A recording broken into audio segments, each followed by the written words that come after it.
ശ്രദ്ധിച്ചു വെച്ചാൽ 5 കാര്യങ്ങളാണ് നമ്മൾ ചെയ്യുന്നത്. 5 കാര്യങ്ങളാണ് നമ്മൾ ചെയ്യുന്നത്.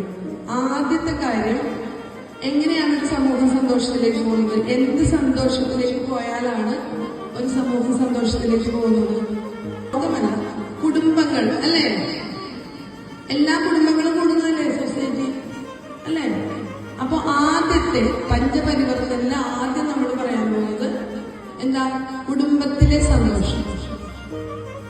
അവർ പ്രകൃതിയിലേക്ക് ശ്രദ്ധിക്കാതെ യാതൊരു തരവില്ല.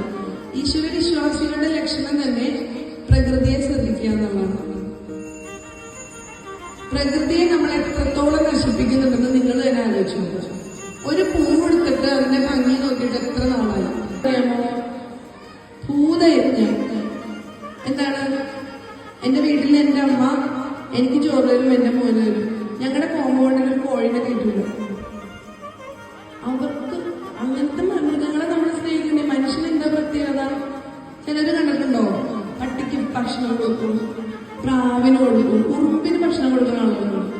ഒരു മെസ്സേജ് വന്നൊരു വൈബ്രേഷൻ വന്നാൽ നമ്മുടെ വിചാരം ആരായിരിക്കും മെസ്സേജ് അയച്ചത്? അയ്യോ അത് അല്ലേ?